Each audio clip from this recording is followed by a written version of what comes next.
Okay, I just finished interviewing Dr. Melissa Robinson-Weinmiller. She is a client of mine inside of the B-Rat Academy. She's an emotional intelligence expert. I'm going to read her bio because her story is amazing. And some of the biggest takeaways from this conversation are how self-awareness actually helps with you being a better leader and how empathy can help you bring more profits and be a better innovator. So I want you to listen to this interview with literally a pen and a paper in front of you because it was amazing. So here is her very impressive bio. So Melissa Robin-Weinmiller reinvented herself as an expert in empathy and emotional intelligence after losing a career in music to a brutally leadership and has never looked back. Her goal was to discover how to create better leadership with the single element most leaders in her experience dismiss: emotional intelligence through the use of empathy. How serious is she? Serious enough to bring 30 plus years of leadership experience to the fore to pursue a second doctorate in interdisciplinary leadership with a dissertation focus on empathy in leadership. Serious enough to have an MBA and a master's of data analytics to be able to back up her arguments with data-driven proof and sound business cases, and to bolster all of these with certifications in change management, the Society for Human Resources Management, and Cornell University. Yes, she has experience, expertise, and education. Now, I wanted to add this, that part of this conversation for you, if you are a coach, a teacher, if you're a service provider, we talked a lot about communication. And I think that piece, and we talked briefly about imposter syndrome, but there is a freaking gold mine in there for you. So without further ado, I can't wait for you to listen to this interview with Dr. Melissa, and I can't wait for you to let me know, what do you think about it? Here's the episode. Welcome to the Be You Brand podcast.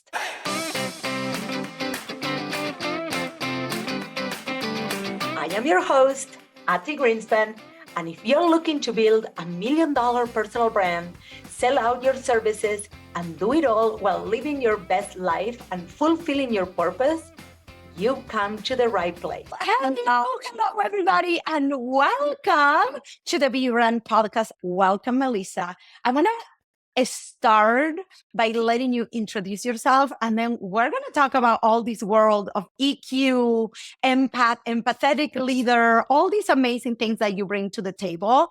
But can we start by you saying who you are, what you do, and we'll go from there. Sure. So my name is Melissa Robinson-Weinmiller, and I am, like you said, an EQ via empathy coach and consultant.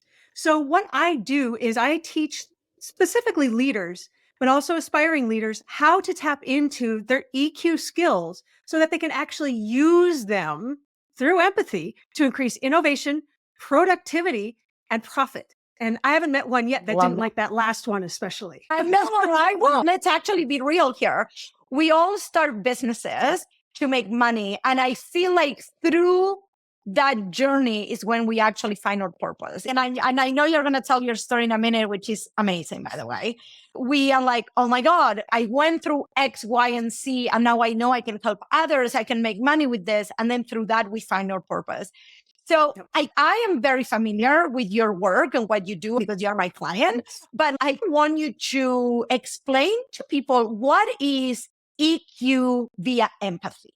Like, what is emotional intelligence? Because I think that not a lot of people are familiar with it. They should. Yeah.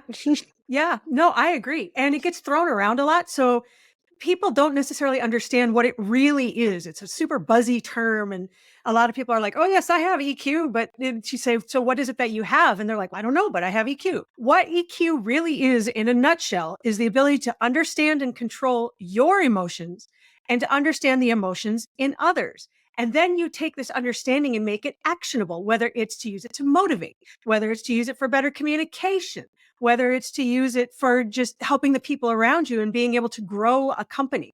So emotional intelligence, I like to think of it as a bucket with a lot of tools in it. So you might have Okay. your hammer, which is communication. You might have your screwdriver, which is active listening. You might have a whole bunch of other tools. What empathy does, why it's EQ via empathy, is I teach people how to access all of these tools and to know the right tool to grab by using their empathy. So, what empathy really is, it's just how we connect to each other. If I have empathy for you, then I can feel what you're feeling. I know what's going on in your heart, but I'm not taking responsibility for it. I'm not trying to fix it. I'm not doing anything with that information other than understanding and being in it with you. For people that are familiar with Brene Brown, she talks about being in the suck. You're in the suck Yeah. together. What I love about what is it, like a lot of our clients or listeners, everything, they're coaches, right? Mhm. They're teachers of their craft. And one of the things that I'm hearing here, it's so important as a coach. And I had to learn my way through this one when like people are going through their own shit, because you have to actually let people go through their own shit. Yeah. So what is your story? How did you get here? Because you went to great length to get a PhD on this. And this doesn't happen. Like you're fucking serious to bring this into the world. So can you actually tell Yeah. us the story? What happened to you, right? And Yeah. why you went to great length to actually understand this? Yeah, absolutely. So I was a musician for over 40 years, and that was like all I ever wanted to do. I knew when I was 4 years old, I was going to be a musician. And that this is what it was. This is where my love was. There was nothing else I wanted to do. And my family didn't have a lot of money. My dad was enlisted military and my mom was a housewife. So this idea of being a musician was like way up here. It just wasn't going to happen for someone like me.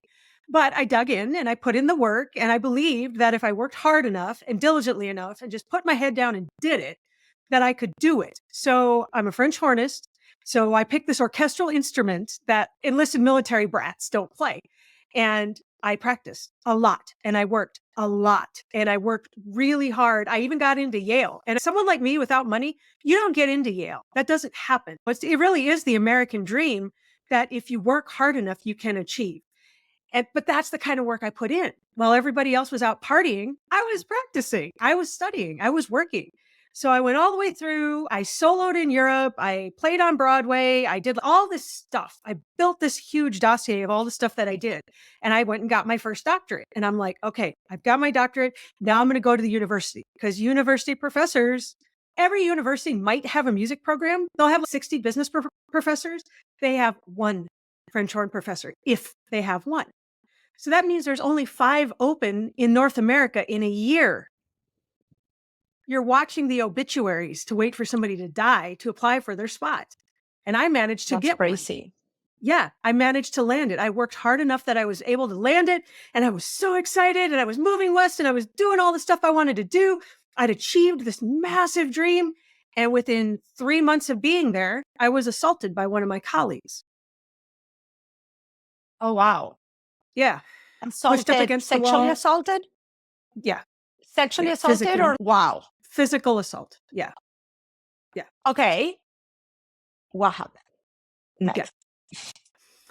Of course, I'm like shattered at the time. I'm completely traumatized, but I'm also in a brand new place. I don't know where the grocery store is.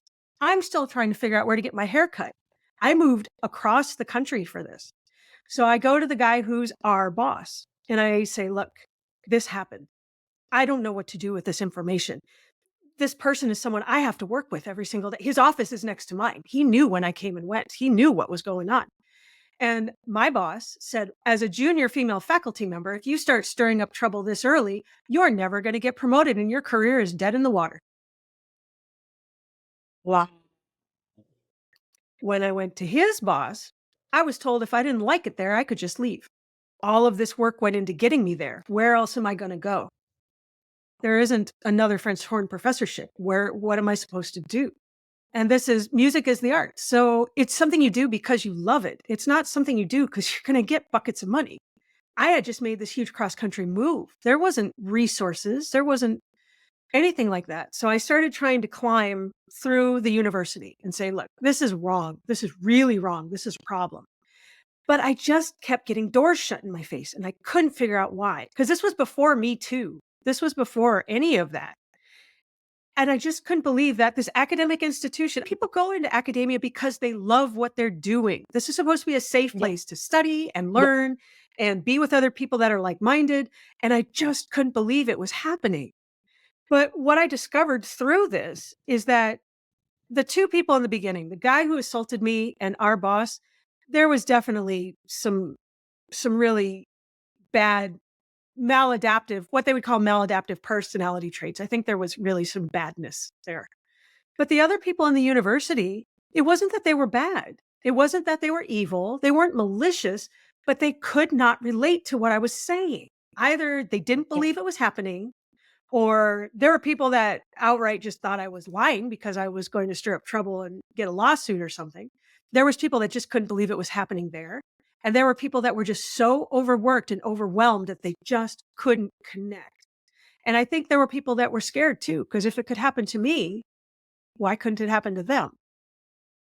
And they almost, I feel like they, like as I'm listening, like they wanted to shove the problem under the rug. So what happened that you actually want to study this? Because when I listen to this, I'm like, girl, did you sue them? And I can't even like fathom how hard could this be for you? Because I am listening to your story, and this is what it came in my mind. I was never sexually assaulted at a job, but I had a boss at a point when I would say something, he would bang on the table and be like, you need to do this.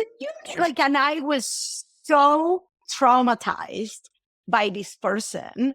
I was the only woman also in this job. This is in my bartending job that I actually stayed for 16 years. This person ended up getting fired for actually embezzling money.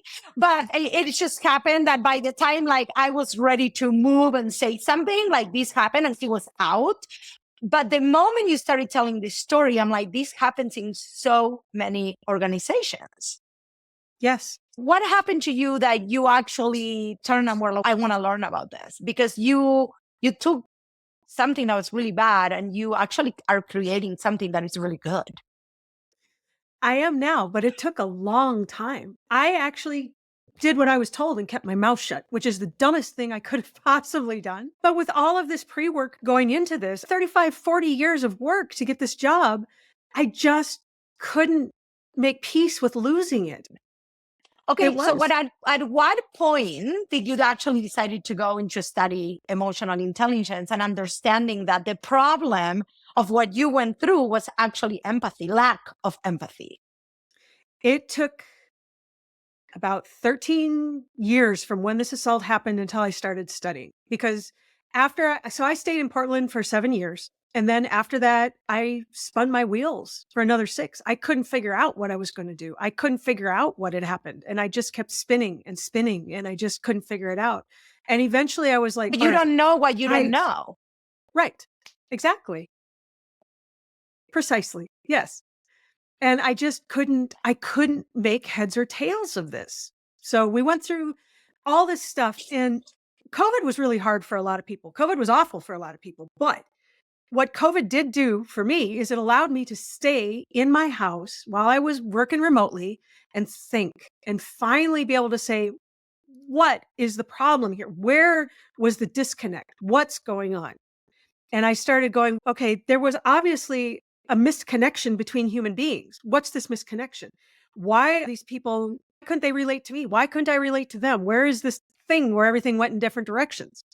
And I started doing some research of my own online and I hit on this thing with empathy, this connection between two people.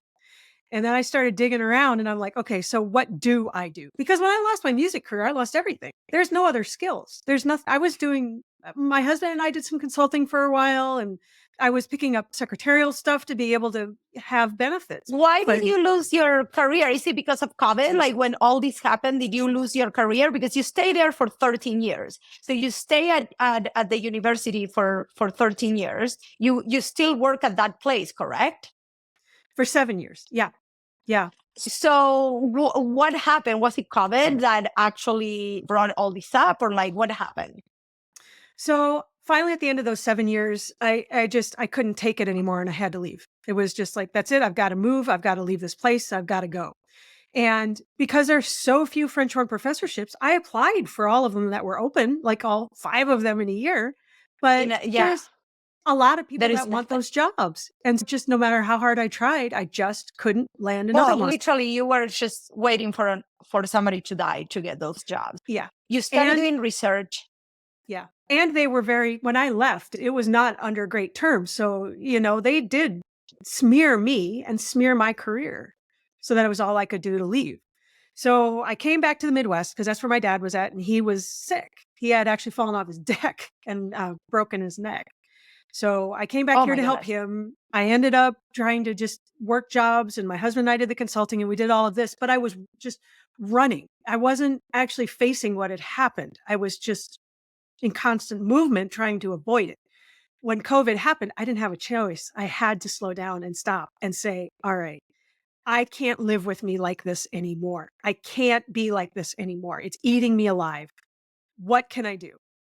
And that's when I realized that the one thing that I could do was study and research and figure this out. So I found a second doctoral program because I knew that was going to give me access to all the archives and all the stuff I needed to research and all the things I wanted to see. And it's an interdisciplinary leadership program because I was already convinced the problem was with the leadership, because I did take leadership positions while I was there, moving up in committees and department heads and that kind of thing.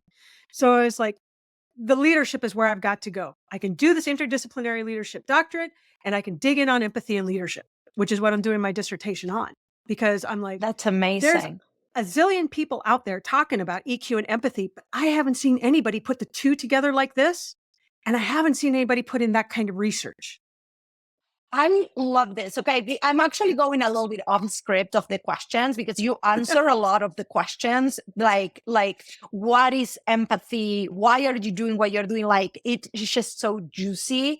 But I think that is also such a huge part of self-awareness in emotional intelligence. So I wonder how this also helped you process what has happened.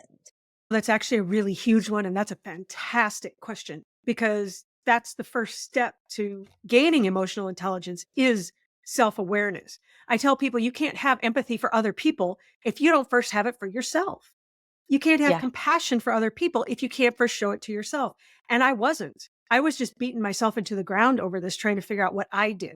What did I do to cause this? How did I provoke this? Which I didn't. There was nothing I could have done to do any of that. So, in being able to figure out that these are the things that needed to happen in the self, that's what took me the longest to actually be able to admit what had happened. I didn't talk about this out loud until this past February or March. I kept this quiet for Which 15 years. But the thing is, okay, so the fact that there was all of that hidden in you and all of that, I want to bring it. Now you're an entrepreneur and Mhm. you're building this business. You're speaking, you're author, you have a book coming up. We're going to talk about that in a second. But I think that this kind of woke up in you, this passion of bringing this message to the world, because this truly hurt you. So your hurt became your power. Yes, absolutely. So let me ask you this. How do you think that like business owners can use this emotional intelligence? Because in my world, what I'm seeing the most is, okay, compassion with myself, compassion with my clients, right? Mhm. Empathy. So I can understand what they are going through. But what are some of the ways that you feel like this applies to self-leadership and when people start to hire, or when they're treating with clients and stuff like that? For you say in your book, you actually, I'm gonna quote your book. Okay. The name of your book is The Empathic Leader: How EQ via Empathy Transforms Leadership for Better Profit, Productivity, and Innovation. So how do you see this used, especially for women that are building their personal brand, their business? You're going through it right now. So Yeah. I'm curious. The biggest one is just the idea of self-compassion and self-empathy, because we will drive ourselves harder than anybody else ever will. And not having that empathy for yourself, not having that compassion for yourself, it's going to tank you. I've spent the last week sick because I don't know when to stop. Here I am. I'm the Mm-hmm. one that's talking about it. And yet I'm still learning as I go because it's Well, but such a it's difficult always like thing. that.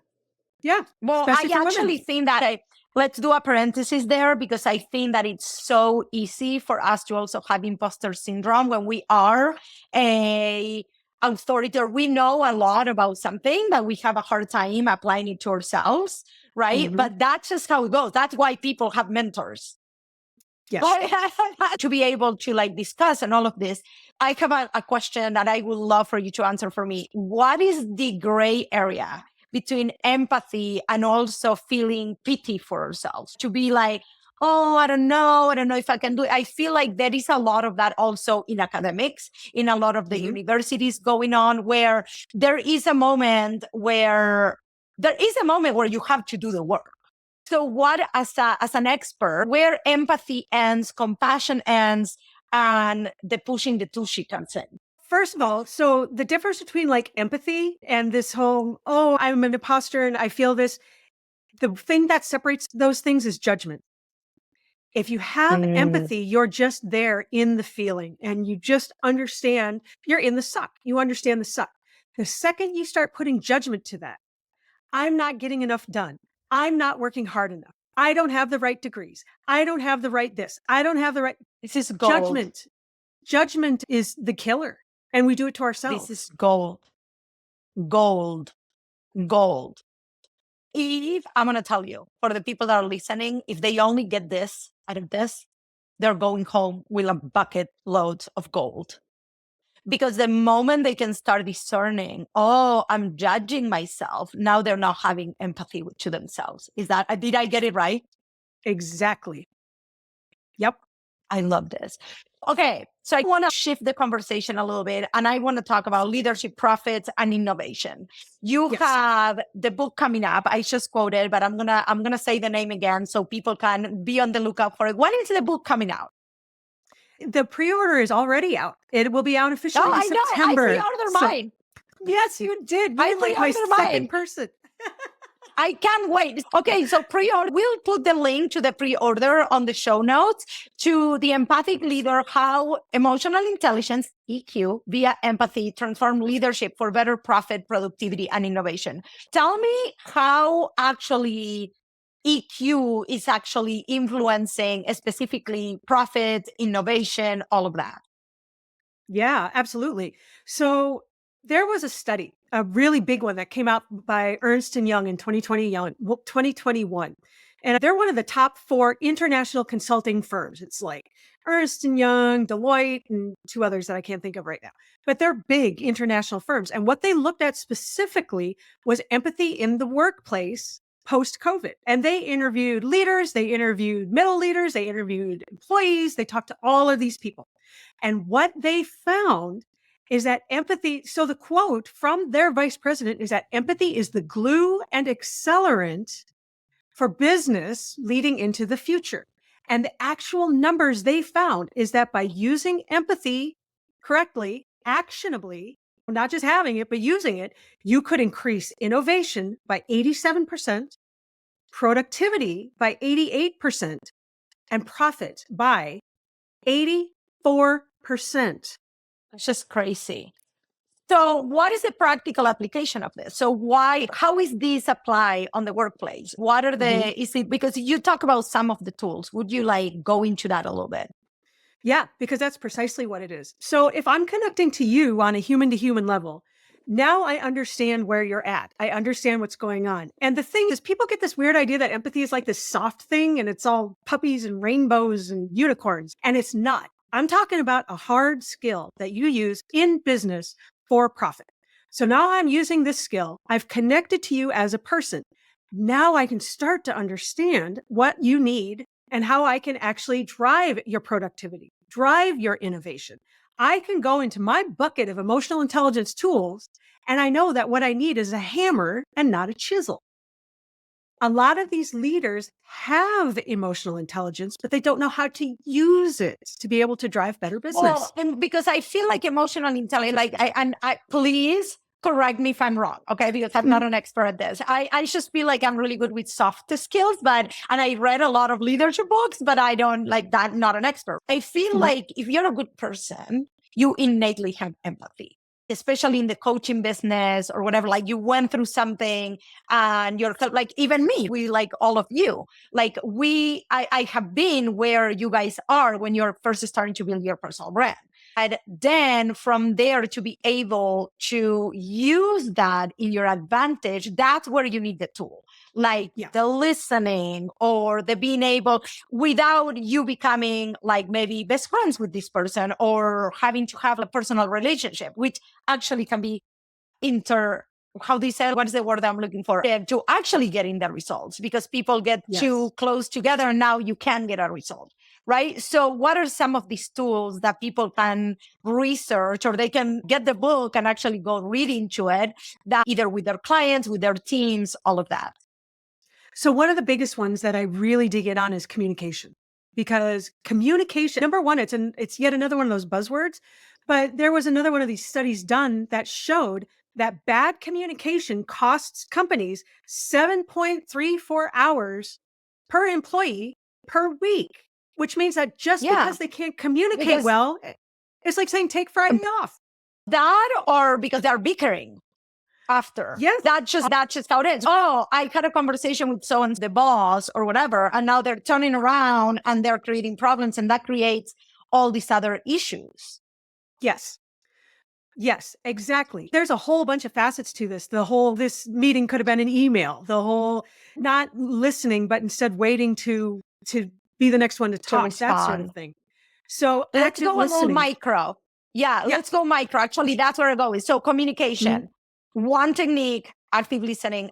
I know this one I struggle with. So let's actually go deep. That's something that I'm constantly working on, because I feel like people constantly are waiting to respond instead of, okay, what did she tell me? So what are like 3 things that people can start doing to actually become good at truly listening? Listening, if it's done well, is interactive. It's not just one person talking and one person receiving. There needs to be, and it doesn't have to be talking, but they need to be looking. Are you getting it? Are you understanding?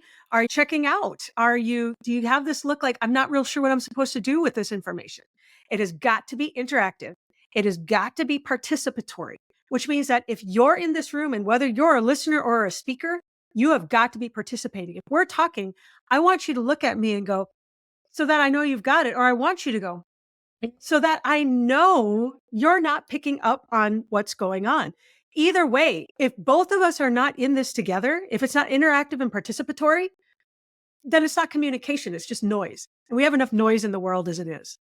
The last thing is amazing.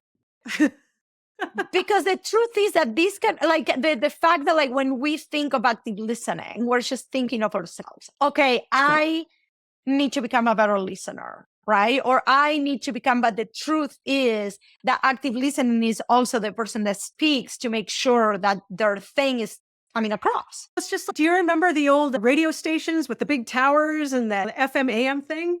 So they were transmitting. Oh, I'm old. Oh, I don't know. I actually remember a radio, so it's all right. Yeah, right? And they're transmitting. If you don't have something to transmit to, they're just sending out signals. Nobody's getting it. If there isn't a radio station to receive it, then all the transmission in the world does no good. So if all you're doing is talking, but no one's receiving it, it's not communication. It's just noise. I think this is so, as you're speaking, all I'm thinking is like a male, I don't know why I'm seeing a guy on a boardroom talking to their employees, and their employees all saying yes because they have to, as opposed to people truly using, and this can be the same on a coach. I want to make this clear, because I think that you went into communication, and I think for coaches, for service providers, for anybody also using social media, right? To communicate. It's so important that they actually tap into emotional intelligence via empathy to understand their ideal client. Yes. Bingo. There is so much in here. And I feel like, okay, so communication, let's give people one more. So communication, active listening, one more tool. Let's share one more tool with people that they can use to bring more profits, to grow their business, to be a better leader for self and others. Yeah, because with the emotional intelligence tools, the first one I actually teach, and you've actually hit on this, is self awareness. The ability not just to understand your own emotions, but to control them. Because the person you were talking to that would come in and just bang on the desk and have a fit, the second you are out of control of your own emotions, you can't effectively lead because now that emotion is the center of attention instead of the business. Or it becomes a way of leading, which is non-effective whatsoever. Because I was like Yeah. truly ready to, like, we used to be union, and I was like this close. Like the whole embezzling thing for him happened, but I was literally going to the union. So this happened all in the same week. So it could have been a fucking mess. So I feel okay. So I love when you talk about like emotions, because also as business owners, so much of what we do, so many times we can look at the results or whatever in a clean way. We're looking at results through the lens of our emotions. So Mhm. emotional intelligence is really trying to understand, okay, am I being factual, or this is actually being tinted by my emotions? Yeah. So how can people actually do that exercise? Because I actually do that exercise a lot because I am driven by my emotions. But I learned this. I've been doing this for so many years now that that's a question I ask myself almost on the daily. What is a tool that people can ask themselves to bring that self-awareness and be in control of their emotions? The best way to do that is to have some way of getting feedback. The more immediate, the better. So that you can think Mhm. you're self reflecting, you're going, did this really happen? Did that really happen? Did I see this clearly? Or was it through the lens of my emotions? What's going on? You've got to have a way to get feedback, clear feedback that isn't biased by whatever your emotions are. One way you can do this is if you're doing it for yourself, you can meditate, you can journal, you can do recordings, but you have to keep in mind that you are yourself. So your biases are going to go with you. So you just have to be very aware and very open to really dissecting what you're doing, to really saying, yeah, I may not have been completely clear on that. I may have lost my cool. Another way to do it Well, is and to I think have that a is mentor. Go ahead. I'm thinking it's such a growth piece to be able to actually come. And I know because I struggled through these, the first few years of personal growth, was I looking Mhm. at something like, I fucked up here. Not fucked up, but, or I could have handled this different. Or how do I Right. want to handle this in the future? Especially that last one. I'm going to be in control of my emotions. What's the best way for me to handle this in the future? The way people learn, there's two things that have to be in place for people to learn. You have to have immediate feedback of some kind, right? You need to change this, you need to tweak that, you need to do something else, and you have to practice. You can practice things wrong just as easily as you can practice things right, which is why the feedback is so important. Because now you can say, okay, I'm going to practice being calmer. I'm going to practice approaching this differently. I'm going to practice being the best version of myself that I can be instead of being this wild ball of emotion and driving Yeah. everybody away. So you've got to get that feedback. And you can get it from a journal, you can get it from other people, a mentor or an advisor, or you can get a good coach. And this is where I would say to be really sure you take your time to make sure you get a good coach who's going to fit you as a person. Don't just get Yeah. a coach, get a good coach. That way you both can actually bring this together to create something bigger. I love this because I think this is what I love about what you're saying. You know that I'm all into energy and emotions and frequencies and all of that. That's actually how you came into my world. But one of the things that I think the whole emotional intelligence brings to the table is the scientific studies that back it up. Yep. That a lot of people that maybe they're not into the energy work, they have a hard time believing, right, on the energy or whatever it is that they want to call it. They can actually read on emotional intelligence and empathy and all of these and actually look at the factual studies and the work that people like you are doing to actually help them come back to themselves and get a hold of their emotions, really. Yeah. Yeah. I And to am anybody loving that it. thinks that the emotion side is not important, No matter how many computers, no matter how much technology, no matter how much AI, business will always be humans interacting with humans. Yeah. And the people who Oh, can yeah. really understand this are going to be the ones that are going to excel. Well, I don't think that we're probably going to have a lot of those people listening to this particular podcast. However, I think it's so important because this is the same concept of personal branding. That is the human to human connection. We can have all the strategies in the world, but if our emotions are not backing up what we're doing, ain't gonna fucking happen. Yes, exactly. I love this. Okay. I want to hear two more things before we wrap this up. One is, where can people find you? Because I think that people need to start listening to all your well of knowledge. And the other one is, who do you work with? So they can either refer you, they can hire you, they can come and learn from you, all the things. So you can catch me on LinkedIn. I'm on LinkedIn like all the time. So that's a fantastic place to catch me. I'm on Instagram, not as much as I would like to be, but I'm ramping that up. And I do have my own website, which is EQ via Empathy. And in the next week or so, I'm going to be getting a 4 ways to institute empathy via EQ now. So that people can have me send it to their email, and I'll keep them updated on when the book is coming out. I love So, that. And that's going to be like your freebie, your free training. Okay. yes. So what we're going to do, because this is probably, I'm going to cut this part, but we'll put that on the show notes so people can download it, because this is not going to come out for a few weeks. So by the time you have that out, I love that. And then you have your YouTube channel, correct?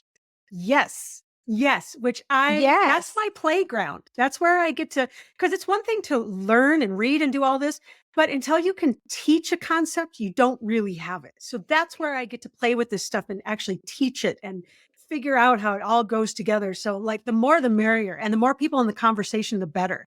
And I think that this is it. There is so many micro learnings on these, because learning about ourselves, able to use empathy. Again, you can be a good person and you can actually feel bad for somebody else, but having empathy is actually being able to put yourself in somebody's shoes.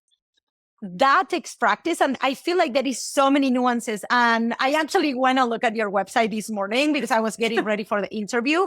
And I was like, oh my God, that's a great topic, because I saw all the links to your YouTube. So people, like, you need to go look at some of these videos because it's amazing.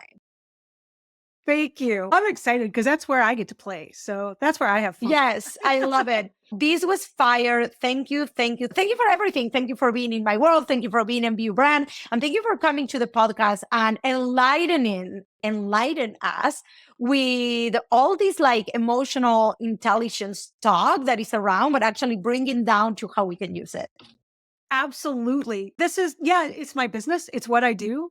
But this is like a major social push for me. I want the whole world to be more empathic. So this is my passion. Well, because of what happened to you.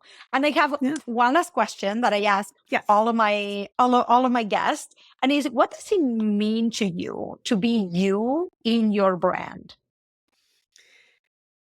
What it means to me is that I had to figure out how to approach this as me, with my strengths, with my weaknesses, the way I'm doing it.